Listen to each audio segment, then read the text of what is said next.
Friends, second class restricted legislation 2021 के प्रश्न को मैं 57 नंबर तक अपलोड कर चुका था दोस्तों। आज मैं 58 के बाद से प्रश्न अपलोड कर रहा हूं आपके सामने।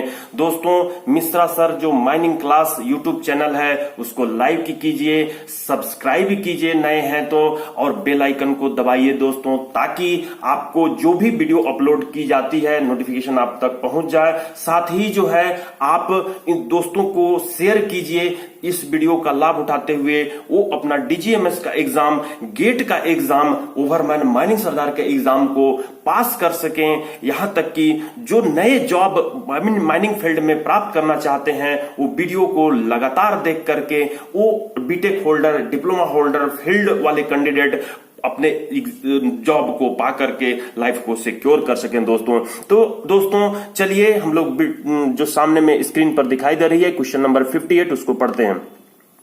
In open cast working, the whole charged with explosive but not blasted on the same day are called। जब सेम डे हम लोग ब्लास्ट चार्ज किया हुआ होल को ब्लास्ट नहीं करते हैं तो उसको ओपन कास्ट खदान में क्या कहा जाता है दोस्तों। तो A number muffled hole, B number waiting hole, C number sleeping hole, D number controlled blasting, E number none of this दोस्तों। तो यहां पर मफल्ड होल किसको कहते हैं? ऐसा हो चार्ज्ड होल जिसके ऊपर मफलिंग की जाती है। आप कहिए तो ठंड के दिनों में कान को ठंड से बचाने के लिए मफलर ओढ़ते हैं, तो उसी तरह से होल को चारों तरफ से जो है सैंड के बोरी, 40 केजी वाले सैंड की बोरी से, जिसके नीचे में हम लोग बेल्ट या फिर वायर के नेट्स रख देते हैं और उसके ऊपर ये बोरियां या स्टोन चिप्स रखते हैं। तो ये जो इस टाइप का जो मफल ब्लास्टिंग फ्लाई रॉक को रोकने के लिए इस्तेमाल की जाती है दोस्तों। ये वेटिंग होल क्या होती है दोस्तों? ड्रिल किए हुए होल जब हम लोग चार्ज के लिए वेट कराते हैं तो वो जो है वेटिंग होल कहलाती है। तो अब स्लीपिंग होल क्या होती है दोस्तों? जब कोई होल आप आज चार्ज करके नेक्स्ट डे के लिए आप उसको छोड़ देते हो तो वो कहलाती है क्या? स्लीपिंग होल दोस्तों। तो स्लीपिंग होल ही इस प्रश्न का आंसर होगा। आप आंसर सी को टिक लगाते हुए आगे बढ़िएगा दोस्तों। यहाँ कंट्रोल ब्लास्टिंग टेक्निक क्या होती है दोस्तों? कंट्रोल ब्लास्टिंग में हम लोग अभी जो एक शॉर्ट वीडियो में अपलोड किया हूं जिसमें बताया हूं लाइन ड्रिलिंग क्या होती है, प्री स्प्लिटिंग क्या होती है, कसन ब्लास्टिंग क्या होती है, स्मूथ ब्लास्टिंग क्या होती है। साथ ही जो है जो अपना कंट्रोल ब्लास्टिंग के लिए अभी वर्तमान में इलेक्ट्रॉनिक डिटेक्टर यूज की जा रही है दोस्तों। तो ये तीनों चारों टेक्निक अपन लोग ओपन कास्ट में वाइब्रेशन को कंट्रोल करने के लिए की जाती है। तो सी को टिक लगाते हुए आगे की ओर बढ़ते हैं दोस्तों। By law for conduct of mine manager examination are approved by, यानी बाय लॉ जो माइन मैनेजर एग्जामिनेशन के लिए जो कंडक्ट करने के लिए जो बनाई जाती है वो किसके द्वारा अप्रूव्ड की जाती है?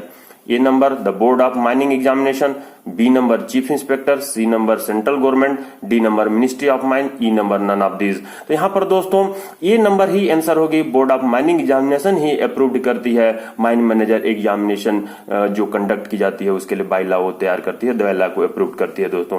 तो इसके संबंध में मैं रेफरेंस लिखा हूं जो रेगुलेशन 12 ऑफ CMR 2017 का सब रेगुलेशन 4 है दोस्तों, जिसको कट पेस्ट करके मैं यहां पे रखा भी हूं। पढ़ लेते हैं दोस्तों। द बोर्ड में मेक बाय लॉ, यानी कि बोर्ड तो बाय लॉ बनाती है किसके लिए? As to the procedure for and the conduct of the examination and as the granting of certificate of competency and of fitness as required under this regulation and shall so far as may be practicable provide that the standard of knowledge required for the grant of certificate of an particular class and standard of medical fitness shall be uniform throughout the territories of which this regulation extended, provided that the board may decision on any matter not specified under the bylaw which may be brought to it for disposal. तो दोस्तों यहां पर आप समझ गए होंगे कि board he by law को तैयार करती है।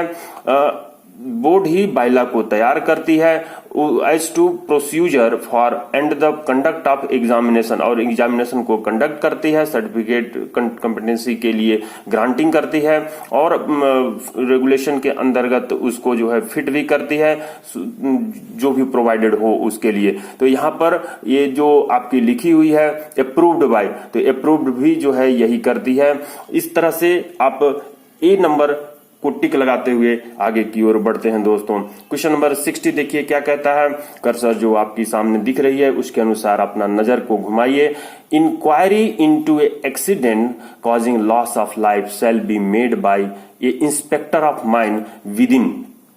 तो यहां पर कहता है कि जो एक्सीडेंट की इंक्वायरी होती है जिसमें लाइफ का लॉस हो जाता है, उसको इंस्पेक्टर माइन के इंस्पेक्टर द्वारा जो इंक्वायरी की जाती है वो कितने दिन के अंतर में की जाती है दोस्तों। तो ये 4 मंथ, बी 5 मंथ, सी 2 मंथ, डी 3 मंथ, ई 6 मंथ दोस्तों। तो आंसर सी 2 मंथ होगी दोस्तों, जिसमें माइन इंस्पेक्टर लाइफ के लॉस होने वाली एक्सीडेंट में इंक्वायरी करती है।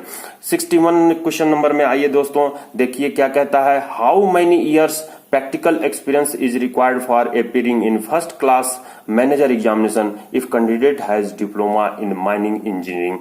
दोस्तों ये पूछता है प्रश्न कि how many years practical experience is required, कितनी प्रैक्टिकल एक्सपीरियंस जरूरी है फर्स्ट क्लास मैनेजर एग्जामिनेशन के लिए, किसके लिए, डिप्लोमा, जो माइनिंग इंजीनियरिंग में डिप्लोमा कैंडिडेट होते हैं उनके लिए दोस्तों। तो इस संबंध में आप जो रेगुलेशन 15 है, जिसमें ये मैं आपको टाइप करके आपके सामने रखा हूं, जिसको आपको याद करना है दोस्तों। क्या चीज, 6,5 ईयर जो है आपको फर्स्ट क्लास, सेकंड क्लास, यानी फर्स्ट क्लास के लिए 6 ईयर फील्ड वाले कैंडिडेट के लिए जरूरी है, और जो फील्ड वाले कैंडिडेट हैं सेकंड क्लास अगर परीक्षा में बैठना चाहते हैं उनको 5 ईयर एक्सपीरियंस की जरूरत है दोस्तों। उसी तरह से डिप्लोमा के लिए जो फर्स्ट क्लास कैंडिडेट हैं उनको 5 ईयर की एक्सपीरियंस की जरूरत है, और जो सेकंड क्लास वाले परीक्षा में बैठना चाहते हैं उनको 4 ईयर एक्सपीरियंस की जरूरत है दोस्तों। इंजीनियरिंग जो किए रहते हैं वो फर्स्ट क्लास का जो एग्जाम देंगे वो 2 ईयर का एक्सपीरियंस शो करेंगे, तब वो फर्स्ट क्लास के एग्जाम में बैठ सकते हैं दोस्तों। तो यहां पर आपके सामने देखिए कि ऑप्शन ए 2 ईयर दिया है, ऑप्शन बी 4 ईयर दिया है, ऑप्शन सी 5 ईयर दिया है, ऑप्शन डी 6 ईयर दिया है, ऑप्शन ई 1 ईयर दिया है। तो आप डिप्लोमा कैंडिडेट का पूछ रहा है, फर्स्ट क्लास का पूछ रहा है, तो यहाँ पर 5 ईयर यानी आंसर सी को टिक लगाते हुए आगे की ओर बढ़िएगा दोस्तों, ये आपको याद रखना है। अब क्वेश्चन नंबर 62 पर आते हैं। क्वेश्चन नंबर 62 देखिए क्या कहता है, आपके सामने कर्सर घूम रही है। Which of the following are not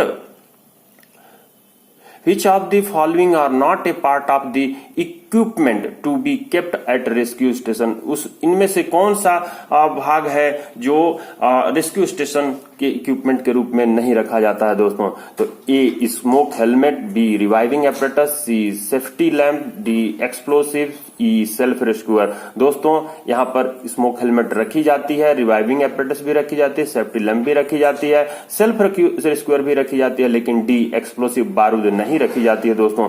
answer D को टिक लगाते हुए आप आगे की ओर बढ़िए दोस्तों। क्वेश्चन नंबर 63 देखिए क्या कहता है। How many years practical experience is required for appearing in first class manager if candidate has degree in mining engineering. अब यहाँ पे देखिए दोस्तों फिर से वही पूछ दिया कि माइनिंग इंजीनियरिंग की डिग्री में अगर किए हुए हैं तो आपको फर्स्ट क्लास के लिए कितनी साल के एक्सपीरियंस की जरूरत है। तो ये माइनिंग इंजीनियरिंग में मैं फिर से उसी को टाइप किया हूं कि माइनिंग इंजीनियरिंग के लिए आपका इंजीनियरिंग कंप्लीट होने के बाद 2 ईयर का एक्सपीरियंस की जरूरत है। तो आप यहाँ पे ए नंबर को जो ऑप्शन दी हुई है उसको टिक लगाते हुए आगे की ओर बढ़िएगा दोस्तों। अब यहाँ पे देखिए क्वेश्चन नंबर 64 क्या कहता है। Substance that can readily be decomposed by living organism to protect our body biodiversity। तो वो सब्सटेंस जो कैन रेडिली भी डिकम्पोज, जो जल्दी से डिकम्पोज हो जाती है लिविंग ऑर्गेनाइजम द्वारा, और वो बायोडाइवर्सिटी को प्रोटेक्ट करती है, यानी कि आसपास के वातावरण को रक्षा करने के लिए जो वो लिविंग ऑर्गेनिज्म कौन है जिसके द्वारा लिविंग ऑर्गेनाइजम द्वारा डिकम्पोज होने वाले, जल्दी से डिकम्पोज होने वाले सब्सटेंस वो क्या कहलाती है दोस्तों। तो यहाँ पर बायोडिग्रेडेबल ही कहलाती है, बायो एक्सेसिबल नहीं कहलाती है, इन्वायरो फ्रेंडली नहीं कहलाती है, बायो नॉन डिग्रेडेबल नहीं कहलाती है, नॉन बायो एक्सचेंजेबल नहीं कहलाती है। तो बायो डिग्रेडेबल ही कहलाती है जिसमें कि जो लिविंग ऑर्गेनिज्म द्वारा वो डिकम्पोज्ड कर दी जाती है सबस्टेंसेस को, जो भी सबस्टेंसेस वेस्टेज के रूप में रहते हैं। तो यहाँ पर आंसर ए को टिक लगाते हुए क्वेश्चन नंबर 65 में आइए। In open cast mine minimum standard of illumination in लक्ष्य along belt conveyor shall not be less than। तो यहाँ पर मैं पीटीओ लिख दिया हूं, आपको इसका रेफरेंस आगे वाले पेज में मिलेगी। लेकिन जो बेल्ट कन्वेयर के एलोंग में जहां पर हैंड पिकिंग का काम किया जाता है, वो इस ओपन कास्ट खदान में इल्यूमिनेशन कितनी रखी जाती है दोस्तों? तो यहां पर आप देखिएगा 50H, जो 50H मतलब यहां पे हॉरिजॉन्टल डायरेक्शन हो गया दोस्तों। तो answer E is the right answer होगी दोस्तों, जिसको आप यहां पर देख सकते हैं। मेरे नोट्स का मैं कॉपी पेस्ट करके रखा हूं। ये देखिए GSR 800 जो कि 1975 का है, वो जो है कट पेस्ट करके रखा हूं। एरिया और उसके बगल वाले कॉलम में कितनी लक्स जो स्टैंडर्ड ऑफ लाइटिंग की है वो उसको दिखाया गया है दोस्तों। तो आप देखिएगा कि जो पहले नंबर में है जनरल वर्किंग एरिया, उसके लिए 0.2 lux level of the surface के लेवल में 0.2 लक्स की जरूरत है जनरल वर्किंग एरिया के लिए। और HMM वर्किंग एरिया में यानी कि हैवी अर्थ मूविंग मशीनरी जहां पे काम करती है, वहां पे 10 लक्स वर्टिकल लाइट और 5 लक्स हॉरिजॉन्टल लाइट की जरूरत पड़ेगी। ड्रिलिंग रिग एरिया जो होगी वहां पे 10 लक्स वर्टिकल की जरूरत पड़ेगी। चौथा देखिए दोस्तों, ट्रैक्टर और बुलडोजर मूविंग एरिया जहां पे होगी, मूवमेंट एरिया होगी, वहां पे जहां पे डोजर चलती है वहां पे 10 lux level of the road में रहेगी दोस्तों। अब देखिए 5वें नंबर में कहता है मैनुअल वर्किंग एरिया, यानी कि जहां पर आदमी लोग काम करते हैं वहां पे 10 लक्स वर्टिकल जरूरत है और 5 लक्स हॉरिजॉन्टल जरूरत है। लोडिंग अनलोडिंग और ट्रांसफर प्लेसेस पर 3 लक्स हॉरिजॉन्टल की जरूरत है। 7वें नंबर में आते हैं दोस्तों, ऑपरेटर्स केबिन जो होती है वहां पे 30 लक्स हॉरिजॉन्टल की जरूरत पड़ती है। 8वें नंबर पे आते हैं hand picking area along conveyor belt, जो प्रश्न में पूछी गई थी दोस्तों। 50 लक्स ऑन कन्वेयर लेवल में आपको रखना है इतनी लाइट दोस्तों। 9वां नंबर में हॉल रोड जो रहती है वो 0.5 से 3 लक्स हॉरिजॉन्टल की जरूरत पड़ती है। बेंच टू बेंच जो फुटपाथ होती है वहां पे 3 लक्स हॉरिजॉन्टल की जरूरत पड़ती है। और परमानेंट पाथ जो आखिरी है 1 लक्स हॉरिजॉन्टल की जरूरत पड़ती है दोस्तों। तो आप 50 लक्स ऑन कन्वेयर लेवल में जो आप लाइटिंग करते हैं उसको टिक लगाते हुए आगे की ओर बढ़िए दोस्तों। ये रही question number 66 for man power distribution plan, यानी कि मैन पावर डिस्ट्रीब्यूशन प्लान के लिए क्या इसमें से स्टेटमेंट सही है दोस्तों, ए से ई तक। ए नंबर पढ़ते हैं दोस्तों, manager shall assess manpower deployed for achieving target को अचीविंग करने के लिए मैनेजर मैन पावर जो डिप्लॉयड हुए रहते हैं उसको एसेस करता है, मूल्यांकन करता है। देखते हैं दोस्तों। B number, distribution of man for deployment at surface area and store और सरफेस एरिया में मैन का डिप्लॉयमेंट का डिस्ट्रीब्यूशन करता है manpower distribution plan. C number देखते हैं दोस्तों, manager shall at the beginning of every month make a survey and prepare a sketch plan showing number of person normally employed in every district. तो manager प्रत्येक month के शुरुआत में सर्वे करता है और एक स्केच तैयार करता है, स्केच प्लान तैयार करता है जिसमें प्रत्येक डिस्ट्रिक्ट में जो नॉर्मली एम्प्लॉयड होने वाले व्यक्ति हैं उनको दिखाया जाता है दोस्तों उसको स्केच प्लान में। सी नंबर ये कहता है। डी नंबर क्या कहता है दोस्तों, डी नंबर कहता है manager of mine shall plan and show distribution of manpower for the year.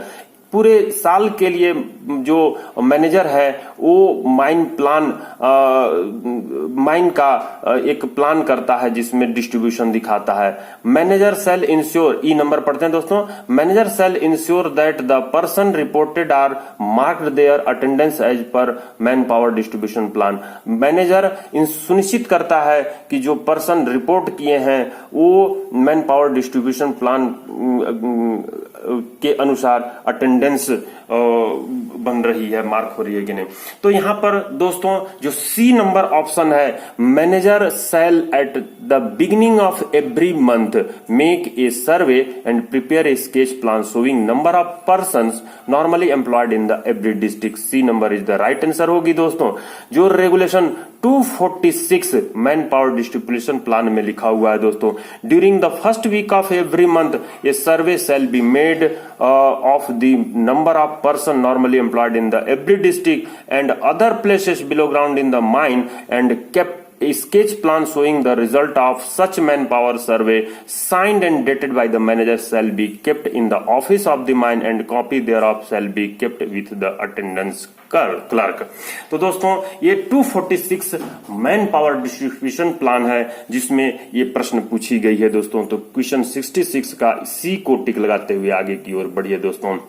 Question number 67 देखिए क्या कहता है, ड्यूरिंग सस्पेंशन और cancellation of manager certificate and appeal shall apply against any order of the board to the central government within such order. यानी कि जो manager certificate है उसके सस्पेंशन या कैंसिलेशन के दौरान अपील जो की जाती है सेंट्रल गवर्नमेंट को बोर्ड के ऑर्डर के अगेंस्ट में जो अपील की जाती है सेंट्रल गवर्नमेंट को, वो कितने दिन के अंदर की जाती है ऐसे ऑर्डर का।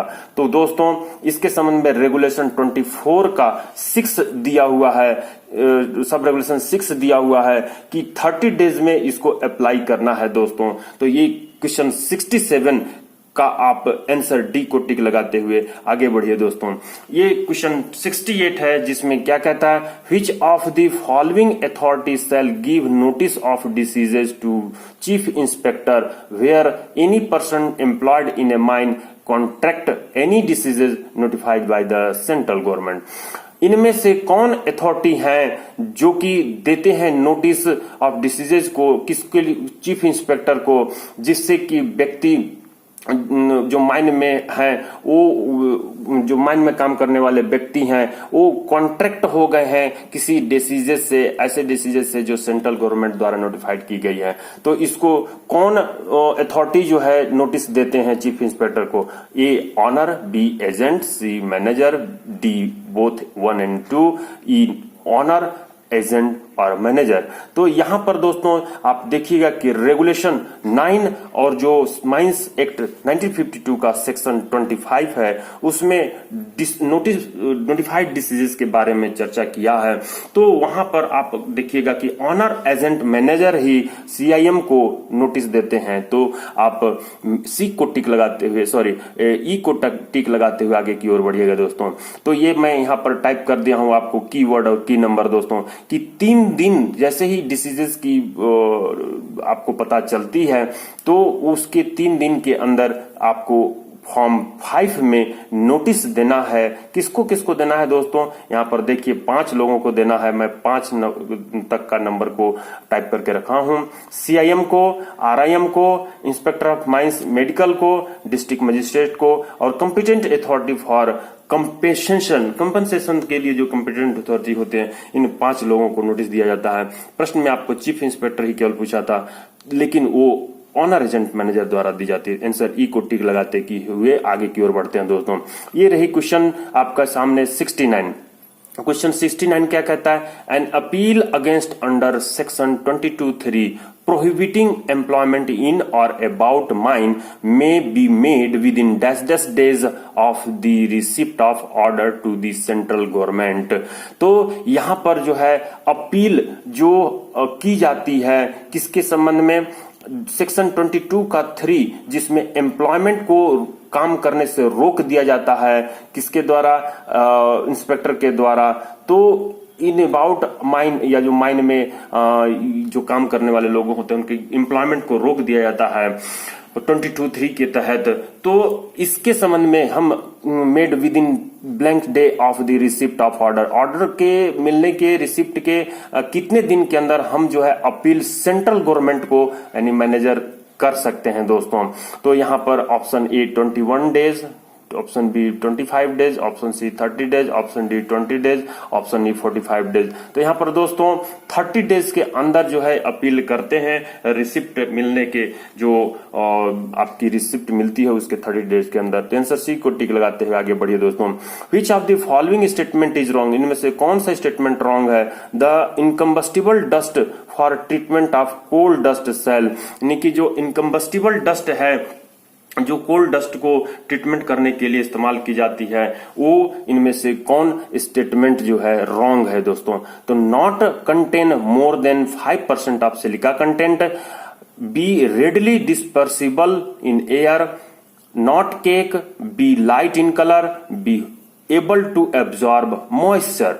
तो यहां पर दोस्तों जो स्टोन डस्ट जो डस्टिंग के लिए इस्तेमाल की जाती है या कोल डस्ट की ट्रीटमेंट के लिए इस्तेमाल की जाती है दोस्तों, तो उसके लिए मैं कल 7 से 8 प्रॉपर्टी बताया था कि जो स्टोन डस्ट होती है वो कैसी होनी चाहिए। स्टोन डस्ट जो होती है वो लाइट कलर की होनी चाहिए, हल्की कलर की होनी चाहिए, लाइट वेट होनी चाहिए। दूसरी प्रॉपर्टी लाइट वेट होनी चाहिए, कम वजनदार होना चाहिए। तीसरी डिस्पर्सिबिलिटी होनी चाहिए, यानी कि आसानी से छितराने वाली होनी चाहिए दोस्तों। चौथी आसानी से मिलने वाली होनी चाहिए, यानी कि इजिली अवेलेबल होनी चाहिए दोस्तों। पांचवा जनरली हम लोग जिप्सम डस्ट को ही प्रिफर करते हैं। छठवां दोस्तों, छठवीं प्रॉपर्टी उसकी क्या होनी चाहिए कि उसमें सिलिका कंटेंट 5% से कम होनी चाहिए दोस्तों। छठवां जो है हम लोग उसकी कहते हैं कि मैक्सिमम हीट एब्जॉर्बिंग कैपेसिटी होनी चाहिए, क्योंकि जब एक्सप्लोजन होती है या फायर होती है तो कोल डस्ट के हीट को या एक्सप्लोजन के हीट को, फायर के हीट को एब्जॉर्ब कर सके, जो हम लोग स्टोन डस्ट बैरियर पर स्टोन रखते हैं या डस्ट जो स्प्रेइंग करते हैं, डस्ट स्प्रे करते हैं, उसकी जो क्वालिटी है वो इस तरीके की होनी चाहिए दोस्तों। तो यहाँ पर इसमें से जो एक दिया हुआ है कि be able to absorb moisture, caking property का नहीं होना चाहिए दोस्तों, यानी कि मॉइस्चर को सोख करके वो केक बन जाए, ऐसा प्रॉपर्टी का नहीं होना चाहिए। पानी के ऑब्जॉर्व करके वो केक बना दे, ऐसा प्रॉपर्टी का नहीं होना चाहिए। तो आंसर ई को आप टिक लगाते हुए आगे की ओर बढ़िएगा दोस्तों। ये रही आपके सामने आंसर ई, जो कि लिखा है be able to absorb moisture. तो इसको आप टिक लगाइए और आगे की ओर बढ़िए दोस्तों। नेक्स्ट क्वेश्चन में आते हैं। क्वेश्चन नंबर 71 देखिए क्या कहता है। The statutory certificate examination shall be held at such time and at such center as may be fixed by, वो किसके द्वारा फिक्स की जाती है। जो एग्जामिनेशन होती है, स्टैट्यूटरी सर्टिफिकेट एग्जामिनेशन होती है, वो किसके द्वारा फिक्स की जाती है, उसका सेंटर को और टाइम को और स्थान को। टाइम, सेंटर, स्थान को किसके द्वारा फिक्स की जाती है दोस्तों। Option A board of mining examination, B CIM, C central government, D ministry of mines, E none of these. तो यहाँ पर बोर्ड ऑफ माइनिंग एग्जामिनेशन जो फॉर्म की गई है कोल माइंस रेगुलेशन 2017 के रेगुलेशन नंबर 10 के तहत वहां पर फॉर्म की गई है, लेकिन एग्जामिनेशन और एग्जामिनर की बात रेगुलेशन 12 में करता है, तो एग्जामिनेशन ही एक काम करता है दोस्तों। तो आंसर एक को टिक लगाते हुए आगे की ओर बढ़िए दोस्तों। क्वेश्चन नंबर 72 में देखिए क्या कहता है। Minor injury is defined as, minor injury की परिभाषा होती है the injury other than serious bodily injury, serious bodily injury के अलावा अन्य इंजुरी या रिपोर्टेबल इंजुरी को छोड़कर ऐसा injury which result in enforce absence from work the person injured for a period exceeding, जिसके कारण से व्यक्ति कितने दिनों तक अब्सेंट होने के लिए मजबूर हुआ है या मजबूर हो सकता है दोस्तों। तो यहाँ पर कितने exceeding for a period exceeding, कितने दिनों से अधिक दिनों के लिए, कितने दिनों से अधिक समय के लिए। ए 24 आवर्स, बी 36 आवर्स, सी 18 आवर्स, डी 72 आवर्स, ई 48 आवर्स। तो यहाँ पर 24 आवर्स से अधिक अगर वो अब्सेंट होने के लिए मजबूर हुआ तो उसको माइनर इंजुरी कहा जाएगा। देखिए यहाँ पर कट पेस्ट करके रखा हूं। साधारण चोट यानी कि माइनर इंजुरी वह चोट है, वह इंजुरी है जिसके कारण जो इंजोर्ड पर्सन है वो 24 घंटे से अधिक परंतु 72 आवर्स से कम अनुपस्थित रहने को मजबूर होता है, परंतु वह सीरियस और फेटल नहीं है दोस्तों। तो आंसर ए को टिक लगाते हुए यहाँ पर एक चीज और लिखी है कि 10 या 10 से अधिक व्यक्ति अगर मारे जाते हैं तो वो डिजास्टर कहलाता है दोस्तों। क्वेश्चन नंबर 73 देखिए क्या कहता है। How many years practical experience is required for appearing in surveyor certificate examination if candidate has attended classes in theoretical and practical surveying at any educational institution। ऐसा व्यक्ति जो किसी भी फिजिकल एजुकेशन इंस्टीट्यूशन से प्रैक्टिकल एक्सपीरियंस और theoretical classes किया हुआ हो, ऐसे कैंडिडेट को जो सर्वेयर सर्टिफिकेट एग्जामिनेशन है उसको उसमें अपियरिंग होने के लिए कितना समय कितने ईयर की प्रैक्टिकल एक्सपीरियंस की जरूरत है दोस्तों। तो यहाँ पर option A 2 year, option B 4 year, option C 5 year, option D 6 month, option E 1 year. तो जो एजुकेशन से किसी इंस्टीट्यूशन एजुकेशन से प्रैक्टिकल एक्सपीरियंस किए रहते हैं उसके संबंध में ये जो सर्वेयर की क्वालिफिकेशन है उसकी रेगुलेशन 16 में दी हुई है, जिसमें कहता है कि 6 महीने की एक्सपीरियंस की जरूरत पड़ती है दोस्तों। तो आप रेगुलेशन 16 को पढ़िए और आप उसके देखेंगे कि जो इंस्टीट्यूशन से किए हुए हैं वो 6 महीने की एक्सपीरियंस की जरूरत पड़ती है। तो आंसर डी को टिक लगाते हुए आगे की ओर बढ़िए दोस्तों। यहाँ पर देखिए क्वेश्चन 74 में क्या कहता है, if the mine has more than 1 surveyor, यदि माइन में एक से अधिक सर्वेयर है, each shall carry the duties and responsibilities of the surveyor for the mine to be assigned as per the instruction in writing by. तो एक से अधिक सर्वेयर होने पर प्रत्येक जो है अपनी ड्यूटी और रिस्पॉन्सिबिलिटी को कैरी करेंगे ऑफ द माइन, जो माइन के लिए जो सर्वेयर की ड्यूटी है उसको to the assigned as per the instruction is writing by, किसके द्वारा जो वो असाइन की जाती है, किसके इंस्ट्रक्शन पर वो ड्यूटी को असाइन करते हैं। तो किसके इंस्ट्रक्शन पर, ऑप्शन ए देखते हैं दोस्तों, owner, B agent, C manager, D owner and agent, E owner agent और मैनेजर। तो दोस्तों ये जो सर्वेयर है वो मैनेजर द्वारा दिए गए इंस्ट्रक्शन के पर ही जो है काम करते हैं। तो option C is the right answer दोस्तों। सर्वेयर की ड्यूटी रिस्पॉन्सिबिलिटी में आप देख सकते हैं कि वो मैनेजर द्वारा ही असाइन ड्यूटी को परफॉर्म करते हैं। अब देखते हैं क्वेश्चन 75 दोस्तों, which of the following certificate is considered as valid aid certificate for any person working therein a mine. तो which of the following certificate, इसमें से कौन certificate first aid certificate for first aid certificate के लिए consider की जाती है। Which of the following certificate is considered as valid first aid certificate for any person working in a mine. तो खान में काम करने वाले व्यक्तियों के लिए वैलिड फर्स्ट एड सर्टिफिकेट को कंसिडर के रूप में, सर्टिफिकेट के रूप में कंसिडर की जाती है। ए नंबर ऑप्शन पढ़ते हैं दोस्तों। ए नंबर में क्या कहता है कि certificate from medical association of India, certificate from local dispensary, certificate from Saint John's ambulance association और any other equivalent standard, certificate of central government of hospital, certificate from Saint John's ambulance association. तो यहाँ पर दोस्तों जो first aid certificate प्राप्त करनी रहती है सेंट जॉन्स एम्बुलेंस एसोसिएशन और उसी के इक्विवेलेंट स्टैंडर्ड का जो रहेगा उसी की सर्टिफिकेट को वैलिड मानी जाती है। तो आंसर सी को टिक लगाते हुए आप आगे की ओर बढ़िए दोस्तों। क्वेश्चन नंबर 76 क्या कहता है, the incombustible dust used for stone dusting shall be tested once at least in every, यानी कि जो स्टोन डस्ट जो हम लोग यूज करते हैं इनकम्बस्टिबल डस्ट के रूप में, स्टोन डस्टिंग जो करते हैं उसको टेस्टेड कितने दिन में एक बार करना है दोस्तों, tested once at least every कितने दिनों में करना है। बी ए नंबर कहता है 2 month, B number 3 month, C number 4 month, D number 5 month, E number none. तो यहाँ पर देखिएगा दोस्तों मैं यहाँ पर रेफरेंस के रूप में लिखा हूं रेगुलेशन 144(5) जिसमें कहता है execution of measures of for dust control. Dust controls के लिए जो सावधानी ली जाती है उसकी एग्जीक्यूशन किस तरीके से की जाती है। तो यहाँ पर जो 144 का 5 है उसको अगर आप पढ़िएगा, मैं कट पेस्ट करके रखा हूं कि no incombustible dust shall continue to be used if it is found by test which shall be carried out once at least in every 3 month. आ गई दोस्तों आंसर आपकी। तो every 3 month not to comply with the foregoing requirement. तो 3 month आप B answer को टिक लगाते हुए आगे की ओर बढ़िएगा दोस्तों। ये रही question 77, according to CMR 2017 what is the regulation number dash dash specifying the requirement to appoint the qualification of manager. Regulation जो 2017 के अनुसार इसमें से कौन सी नंबर है जो स्पेसिफाई करती है मैनेजर के क्वालिफिकेशन और अपॉइंटमेंट को दोस्तों? तो यहां पर देखिए option A regulation number 25, option B 12, option C 35 regulation, option D 27 regulation, option E 29 regulation. तो 25 रेगुलेशन जो है validity of certificate for managers and officials के बारे में बात कहा है। ये 25 रेगुलेशन जो कह रही है वो मैनेजर के सर्टिफिकेट की वैलिडिटी, मैनेजर और ऑफिशियल के सर्टिफिकेट की वैलिडिटी के बारे में कहा है 25। अब यहाँ पे 12 दिया है बी नंबर में, वो एग्जामिनेशन एंड एग्जामिनर्स की बात किया है।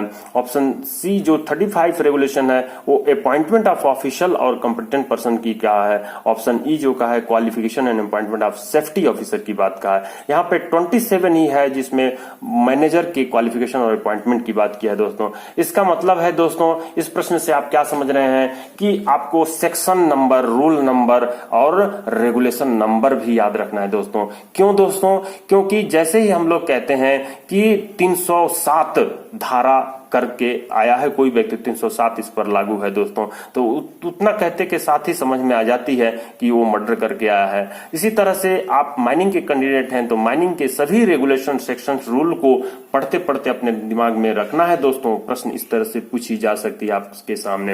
ये रही क्वेश्चन नंबर 78 दोस्तों। क्या कहता है? The affect produced by certain gases such as carbon dioxide and water vapor that cause a warming of the earth atmosphere by absorption of infrared radiation।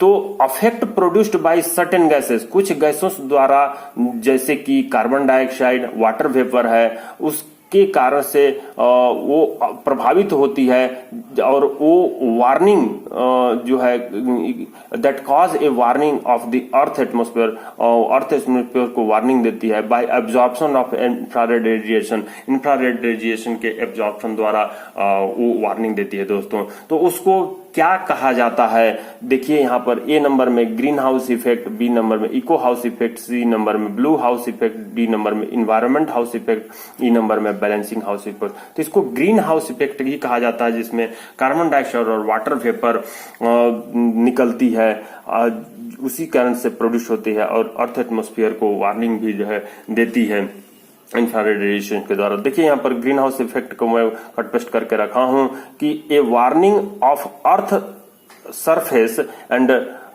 Troposphere, troposphere यानी कि the lowest layer of the atmosphere को troposphere बोला जाता है। तो earth surface का warning ये green house effect है जो कि caused by presence of water vapour, carbon dioxide, methane and certain other gases, जो किसकी उपस्थिति के कारण से होती है? वाटर वेपर के कारण से, कार्बन डाइऑक्साइड के कारण, मीथेन और अन्य गैसेस के कारण से होती है जो एयर में उपस्थित होती है। Of those gases known as the greenhouse gases, इन गैसेस को ही ग्रीन हाउस गैसेस कहते हैं। Water vapour has the largest effect, water vapour सबसे ज्यादा प्रभावित करती है दोस्तों। तो आंसर ए को टिक लगाते हुए आप आगे की ओर बढ़िए। ये रही question number 79। The maximum number of working days for vocational training in general, vocational training के लिए जो maximum number of working days है वो कितनी होनी चाहिए? Option A 6 days, option B 12 days, option C 18 days, option D 20 days, option E all. तो यहाँ पर दोस्तों maximum number of working days कहा जा रहा है। तो आप देखिएगा कि रिफ्रेशर ट्रेनिंग मैं यहाँ कट पेस्ट करके रखा हूँ, जो माइन वोकेशनल ट्रेनिंग रूल 1966 है उसके शेड्यूल जो दिए हुए हैं, शेड्यूल में जो ट्रेनिंग पीरियड दी हुई है और सिलेबस दी हुई है वो आप देखिएगा। तो पहले में जो डेजिग्नेटेड पर्सन है, dozer operator, shovel operator, dumper operator, blasting crew, इनकी दिखाया हूं मैं। और टाइप ऑफ ट्रेनिंग जो है थ्योरेटिकल क्लासरूम ट्रेनिंग है और ऑन द जॉब ट्रेनिंग है, और साथ में फीडबैक ओरल टेस्ट की बात करता है। तो ये जो टर्म्स हैं, लेटर्स हैं, उसको समझने का प्रयास कीजिएगा प्रत्येक जॉब वाले व्यक्तियों को। इनिशियल ट्रेनिंग जो दी जाती है 12-16-2 यानी कि थ्योरेटिकल क्लासरूम ट्रेनिंग 12 दी जाती है डोजर ऑपरेटर को, on the job training 16 field में जाके भेज के काम किया जाता है 16 दिन, फीडबैक और जो की जाती है वो 2 दिन की जाती है फीडबैक की। तो इस तरह से इनिशियल जो पहली बार जॉब करने जाते हैं उनके लिए है। और रिफ्रेशर ट्रेनिंग 5 डेज जो है थ्योरेटिकल क्लासरूम ट्रेनिंग हो गई, 6 दिन जो है ऑन द जॉब ट्रेनिंग हो गया और 1 डे जो है ये रहती है। यही जो है मैक्सिमम है देखिएगा तो 6 और 5 11 और 1 12 होती है दोस्तों। और सिलेबस इनकी दी हुई है कि dozer form construction, transmission, hydraulic system उनको समझाना है, engine lubrication, cooling, transmission, brakes, mechanical operation, pre start checking, last start check, dozing work, operator on the work, smoothening, safety rules, maintenance, troubleshooting, fire lighting, man machine interface, यानी कि man और machine के बीच में किस तरीके से interface होना है उसके बारे में, इन सब सिलेबसों को उनको बताना है दोस्तों। उसी तरह से सॉवेल ऑपरेटर्स की थ्योरेटिकल क्लासरूम ट्रेनिंग 12 दिन के लिए होती है जो नए ज्वाइन करते हैं। ऑन द जॉब ट्रेनिंग 46 दिन की होती है और फीडबैक ट्रेनिंग 2 दिन की होती है। लेकिन जो रिफ्रेशर ट्रेनिंग की जाती है वो जो है थ्योरेटिकल क्लासरूम ट्रेनिंग 5 दिन की, ऑन द जॉब ट्रेनिंग 6 दिन की और फीडबैक ट्रेनिंग 1 दिन की होती है। टाइप ऑफ सॉवेल में प्रकार बताना है सॉवेल का दोस्तों, पैनल का इंस्ट्रूमेंटल पैनल बताना है, कंट्रोल पैनल बताना है, वेरियस कंपोनेंट का फंक्शन बताना है, ओवरऑल फंक्शन बताना है, सेफ्टी जनरल ऑपरेशन बताना है, इलेक्ट्रिकल और फायर फाइटिंग के लिए बताना है दोस्तों। फायर फाइटिंग के लिए 2 एक्सटिंग्विशर उसमें रखी जाती है, पेट्रोल और इलेक्ट्रिकल के लिए, ये सब बताना है दोस्तों। डंपर ऑपरेटर जो होते हैं थ्योरेटिकल क्लास ट्रेनिंग जो नए ज्वाइन करते हैं उनके लिए 12 दिन की रहती है, जॉब ट्रेनिंग 146 दिन की रहती है और फीडबैक ओरल टेस्ट 2 दिन की रहती है। लेकिन रिफ्रेशर के लिए आते हैं तो वही पीरियड है उनके लिए भी, थ्योरेटिकल क्लास 5 दिन की, ऑन द जॉब ट्रेनिंग 6 दिन की और फीडबैक ट्रेनिंग 1 दिन की। डंपर ऑपरेटर को इंट्रोडक्शन देना है, इंजन के बारे में बताना है, गियरिंग के बारे में बताना है, स्टीयरिंग के बारे में बताना है, ट्रांसमिशन के बारे में बताना है, सर्विस ब्रेक के बारे में बताना है, पार्किंग ब्रेक के बारे में बताना है, इंस्ट्रूमेंटल पैनल के बारे में बताना है, सेफ्टी और फायर फाइटिंग के बारे में बताना है दोस्तों। तो इस तरह से ब्लास्टिंग क्रू जो होते हैं उनके लिए थ्योरेटिकल क्लासरूम ट्रेनिंग 10 दिन की होती है, ऑन द जॉब ट्रेनिंग 24 दिन की होती है, फीडबैक ट्रेनिंग जो होती है 2 दिन की होती है। और रिफ्रेशर के लिए जो आते हैं उनके लिए थ्योरेटिकल क्लासरूम ट्रेनिंग 5 दिन की होती है, ऑन द जॉब ट्रेनिंग 6 दिन की होती है, फीडबैक ट्रेनिंग 1 दिन की होती है। ब्लास्टिंग क्रू को बताना है कि ड्रिलिंग और ब्लास्टिंग का इंट्रोडक्शन देना है, एक्सप्लोसिव की संबंध में ड्यूटी और रिस्पॉन्सिबिलिटी उनको बताना है, उसका प्रोसेस और प्रोसीजर भी बताना है दोस्तों। किसके लिए? ब्लास्टिंग क्रू के लिए दोस्तों। तो यहाँ पर जो maximum number of working days for vocational training in general दोस्तों, maximum number of working days for vocational training आप यहाँ पे देखिएगा तो 12 डेज आ रही है दोस्तों वोकेशनल ट्रेनिंग जो हम लोग की जाती है। तो आंसर बी को टिक लगाते हुए 12 डेज को आप आगे की ओर बढ़िए दोस्तों। यहाँ पर question number 80, flashback arrester is used in, flashback arrester जो यहाँ पर मैं कट पेस्ट करके रखा हूं जो कि वेल्डिंग मशीन में इस्तेमाल की जाती है दोस्तों। और कौन सी वेल्डिंग यहाँ पर आपको देखना है कि ये जो दिखाई दे रही है क्या चीज, फ्लैशबैक अरेस्टर देखिए यहाँ पर लगी हुई है, मैं पिक्चर में दिखा रहा हूँ। ये गैस एंड ऑक्सीजन होजेस है और ये जो है रेगुलेटर्स हैं जिनको हम लोग इसे दिखाए हुए हैं। और यहाँ पे ये चेक वाल्व्स है दोस्तों, ये टॉर्च है यहाँ पर। तो ये जो flashback arrester is used in, यहाँ मैं कट पेस्ट करके रखा हूँ। फ्लैशबैक अरेस्टर और flash arrester is a gas safety device most commonly used in oxy fuel welding and cutting. Oxy fuel welding and cutting दोस्तों, तो इसके लिए इस्तेमाल की जाती है टू स्टॉप द फ्लेम और reverse flame of gas back up into the equipment or supply line. It protect the user and equipment from damage और explosion. तो ये प्रोटेक्ट करता है किससे? डैमेज और एक्सप्लोजन से।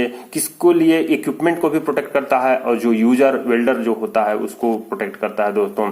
तो ये सप्लाई लाइन से गैस को बैक नहीं होने देता है, रिवर्स नहीं होने देता है। ऑक्सी फ्यूल वेल्डिंग और कटिंग जो रहती है उसमें फ्लैश अरेस्टर जो लगा रहता है दोस्तों। तो यहाँ पर ऑक्सी एसिटिलीन वेल्डिंग और कटिंग ही होगी। तो आप यहाँ पर ऐसे आंसर जो रहते हैं, जब कंफ्यूजन वाले रहते हैं, जानते हैं कि ऑक्सी एसिटिलीन वेल्डिंग भी होगी, ऑक्सी एसिटिलीन कटिंग भी की जाती है। तो आप इसको छोड़ करके चलिएगा, जाइएगा, नंबर मिलेगी आपको। तो यहाँ पे बी और सी दोनों आंसर होने की संभावना है दोस्तों। तो ऐसे क्वेश्चन को छोड़ दीजिए, ही वही बेहतर है आपके लिए। Question number 81, when it is intended to reopen a mine or seam after abandonment or discontinuation for a period exceeding 60 days, the owner or manager shall give notice of not less than 10 days before resumption of mining operation to the chief inspector. Chief inspector को कितने दिन के अंदर notice देना है दोस्तों? When, जब आप चाहते हैं माइन को रीओपन या सीम को रीओपन करने के लिए, बंद कर देने या डिसकंटिन्यूशन 60 दिन से अधिक दिन के लिए किए हैं, तो जो ऑनर और मैनेजर होते हैं उनको नोटिस देना है नॉट लेस देन, इससे कम दिन में नहीं देना है दोस्तों।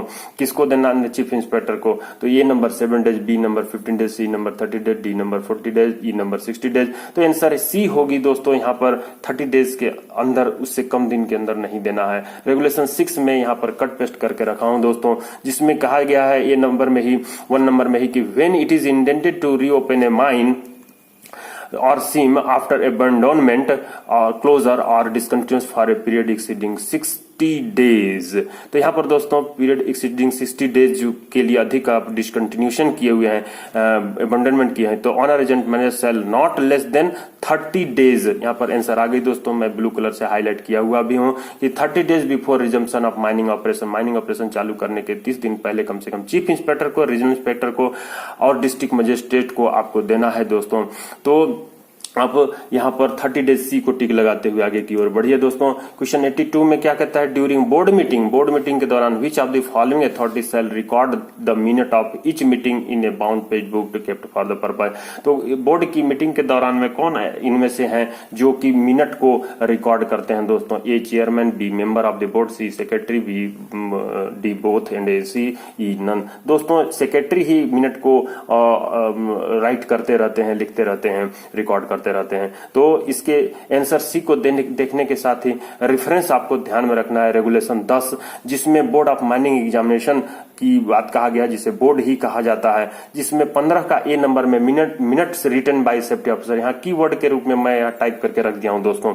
आप पढ़िएगा रेगुलेशन, तो आप ये कीवर्ड को ध्यान में रखिए, मेरे वीडियो को कंटिन्यू देखिए, लगातार देखिए, पूरा देखिए और अपने एग्जाम को पास करते हुए गेट के एग्जाम को निकालिए, जॉब पाइए कोल कंपनीज में, प्राइवेट कंपनीज हो या गवर्नमेंट कंपनीज हो, उसमें जो है आप ये पाइए। तो यहाँ पर 15 का ए में आपको minutes written by the safety officer है। दूसरा नंबर में कहता है कि चेयरमैन, दूसरी जो सब रेगुलेशन है उसमें चेयरमैन जो होती है वो कौन होते हैं? चीफ इंस्पेक्टर ऑफ माइंस होते हैं, और 5 मेंबर होते हैं जो डिग्री किए हुए होते हैं, उनके साथ जो अपॉइंटेड होते हैं सेंट्रल गवर्नमेंट से, उनके साथ ही जो डिग्री किए हुए 5 मेंबर होते हैं उनके लिए फर्स्ट क्लास मैनेजर सर्टिफिकेट उनके पास होना चाहिए, 2 ईयर का एक्सपीरियंस माइन में काम करते हुए होना चाहिए, और किसी डिग्री कॉलेज में सर्विस करते होना चाहिए, यानी एज ए प्रोफेसर काम करना चाहिए दोस्तों। नेक्स्ट पेज में देखते हैं जो इंपोर्टेंट 2 का और रेगुलेशन सब रेगुलेशन 2 है उसका क्या है। यहाँ पे तीसरे नंबर में, तीसरे सब रेगुलेशन में क्या कहता है, कीवर्ड के रूप में लिखा हूं कि उनकी कार्यकाल 3 ईयर की रहेगी, टेनर 3 ईयर की रहेगी, जब तक या तो जब तक सक्सेसर ना आ जाए चेयरमैन को छोड़ करके, तब तक वो काम करते रहेंगे दोस्तों। 5 सब रेगुलेशन में कहता है कि पेमेंट जो है दी जाती है सेंट्रल गवर्नमेंट से, और 6 नंबर में कहता है कि सेक्रेटरी जो है नॉमिनेटेड किए जाते हैं चीफ इंस्पेक्टर ऑफ माइंस यानी अध्यक्ष के द्वारा। यहाँ पर 7वें नंबर में कहता है कि ये जब भी मीटिंग होगी धनबाद में होगी। 9वें नंबर ए में कहता है कि notice for meeting before 10 days, जब भी मीटिंग होगी तो उसके 10 डेज पहले दी जाएगी, जो कि सेक्रेटरी के साइन द्वारा दी जाएगी दोस्तों। 11 नंबर में कहता है कि मिनिमम 3 नंबर जब तक नहीं रहते हैं, मिनिमम 3 नंबर जब तक नहीं रहते हैं तब तक बोर्ड की मीटिंग संपन्न नहीं की जाती है, और 3 नंबर से अगर कम रहे तो वो ऑटोमेटिकली वो जो मीटिंग का डेट है वो 7 दिन बाद रख दी जाएगी दोस्तों। 14 का ये कहता है कि डिसीजन जो होगी, जो भी उसमें 3 या जितने मेंबर रहते हैं उसमें से जो बहुमत होती है उसी के आधार पर डिसीजन लेने की काम की जाती है दोस्तों। तो ये रहा आपके सामने जो क्वेश्चन 82 था उसका रेगुलेशन 10, जिसमें 15 का ये कहता है कि प्रत्येक मीटिंग का जो मिनट्स है सेक्रेटरी द्वारा इस काम के लिए रखे गए सजील खाते में लिखा जाएगा, उसकी प्रतिलिपि भारत में उपस्थित सभी सदस्यों के पास भेजी जाएगी दोस्तों। तो यहाँ पर ये रही 15A सब रेगुलेशन, किसका? Regulation 10 board of mining examination का। अब देखिए सेकंड क्लास जो रिस्ट्रिक्टेड लेजिस्लेशन 2021 का जो 83 प्रश्न है, what are endemic species. Endemic species क्या होती है दोस्तों?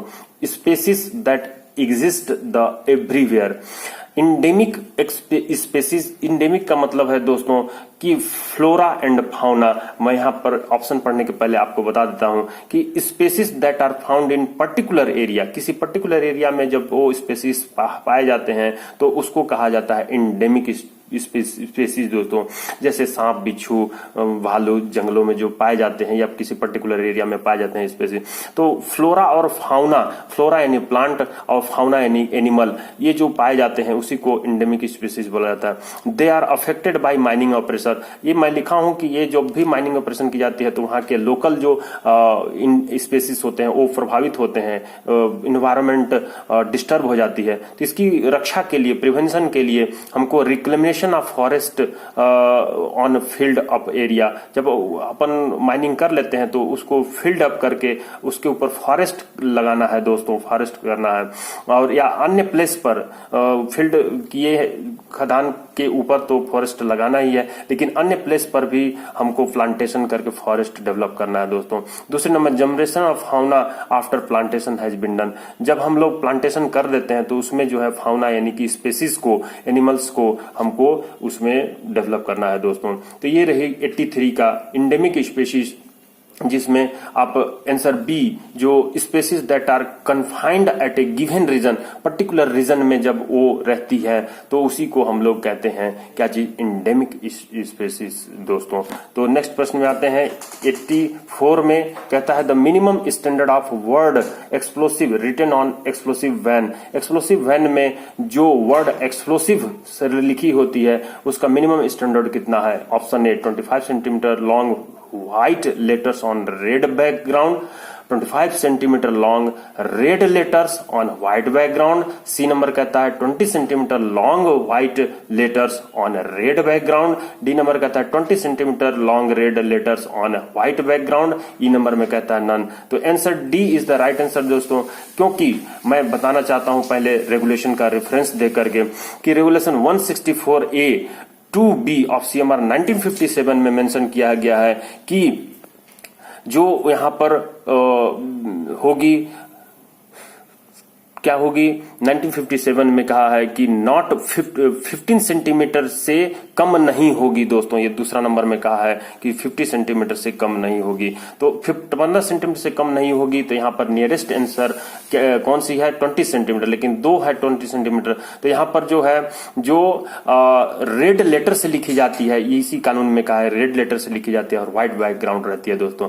तो इस 1 से हुआ सब रेगुलेशन 1 नंबर में कहा हुआ है कि 200 डिटोनेटर से अधिक डिटोनेटर, ये प्रश्न पूछा चुका है, इसलिए सब रेगुलेशन को मैं यहाँ पर टाइप करके रखा हूं कि जीप में एक साथ जो टोपी लेके जाई जाती है, डिटोनेटर ले जाते हैं, वो 200 से अधिक नहीं होगी दोस्तों। इसी तरह से रेगुलेशन 188 ऑफ CMR 2017 में केवल बस इतना कह दिया है कि CM द्वारा जनरल ऑर्डर जो निकाली जाती है उसमें, उसके तहत इसको फॉलो किया जाएगा। और जो कि ये जो CM जो जनरल ऑर्डर निकाले हैं 1 अक्टूबर 2018 को GSR 982E के तहत निकाले हुए हैं, जिसके की वर्ड और की नंबर इस के तहत 188 के तहत जो रेगुलेशन है 188, जिसमें बारूद की ट्रांसपोर्ट की बात की जाती है, उसमें GSR 982E में जो कीवर्ड नंबर है वो है 30 मिनट। यानी कि जब चार्जिंग करते हैं दोस्तों, तो चार्जिंग करने के 30 मिनट पहले से अधिक समय पर आपको बारूद लेके नहीं आना है। व्हीकल के बारे में दूसरा कहता है दोस्तों कि व्हीकल जो है ऑथोराइज्ड होगा कॉम्पिटेंट अथॉरिटी द्वारा। 3 नंबर में कहता है 2 इलेक्ट्रिकल 2 फायर एक्सटिंग्विशर्स रहेंगे। आपको ये कीवर्ड अपने से समझना होगा दोस्तों कि इलेक्ट्रिकल और पेट्रोल के लिए 2 जो है फायर एक्सटिंग्विशर्स रहते हैं। 25 किलोमीटर पर आवर की अधिक स्पीड से उसको नहीं चलाई जाएगी। इस तरह से ये जो रेगुलेशन है 188 या फिर जो है अपना कहिए 1957 का जो रेगुलेशन है 164A, उसमें कहता है, ये सब बातें लिखी हुई हैं कि 200 डिटोनेटर से अधिक नहीं ढोए जाएंगे गाड़ी में। और यहाँ पर देखिए कहता है बी नंबर में कि बारूद ढुलाई के लिए काम आने वाले प्रत्येक गाड़ी पर दोनों बगल और किनारे पर सफेद रंग की पृष्ठभूमि पर यानी बैकग्राउंड पर कम से कम 15 सेंटीमीटर ऊंचे लाल अक्षरों से एक्सप्लोसिव शब्द लिखा हुआ रहेगा दोस्तों। तो ये 15 सेंटीमीटर है, लेकिन नियरेस्ट आंसर आपकी 20 सेंटीमीटर ऑप्शन में दी हुई है, इसलिए जो है उसको टिक लगाते हुए आगे की ओर दोस्तों करिएगा दोस्तों। नेक्स्ट वीडियो में आपको मैं 84 नंबर के आगे के क्वेश्चन को अपलोड करूंगा दोस्तों। कैसी लगी Mishra sir mining class YouTube channel की वीडियो दोस्तों लाइक करना ना भूलिए, सब्सक्राइब कीजिए, अगर नए कैंडिडेट हैं तो बेल आइकन को जरूर दबाइए ताकि अगली जो वीडियो अपलोड हो उसकी नोटिफिकेशन आपको तुरंत मिल जाए। दोस्तों अपने दोस्तों के पास शेयर कीजिए मिश्रा सर माइनिंग क्लास के अपलोडेड वीडियोस को और उनको एग्जाम में पास कराइए। साथ ही ओवरमैन और माइनिंग सरदार जो जॉब पाना चाहते हैं कोल कंपनियों में, वो अपनी जॉब की सिक्योरिटी के लिए मिश्रा सर माइनिंग क्लास की लगातार वीडियो को देखते जाइए। हर दिन 2 से 3 वीडियो को मैं अपलोड कर रहा हूं दोस्तों आप इस मिश्रा सर माइनिंग क्लास की वीडियो को देखें। धन्यवाद दोस्तों। नेक्स्ट वीडियो में आपसे फिर से मुखाग्र होता हूं।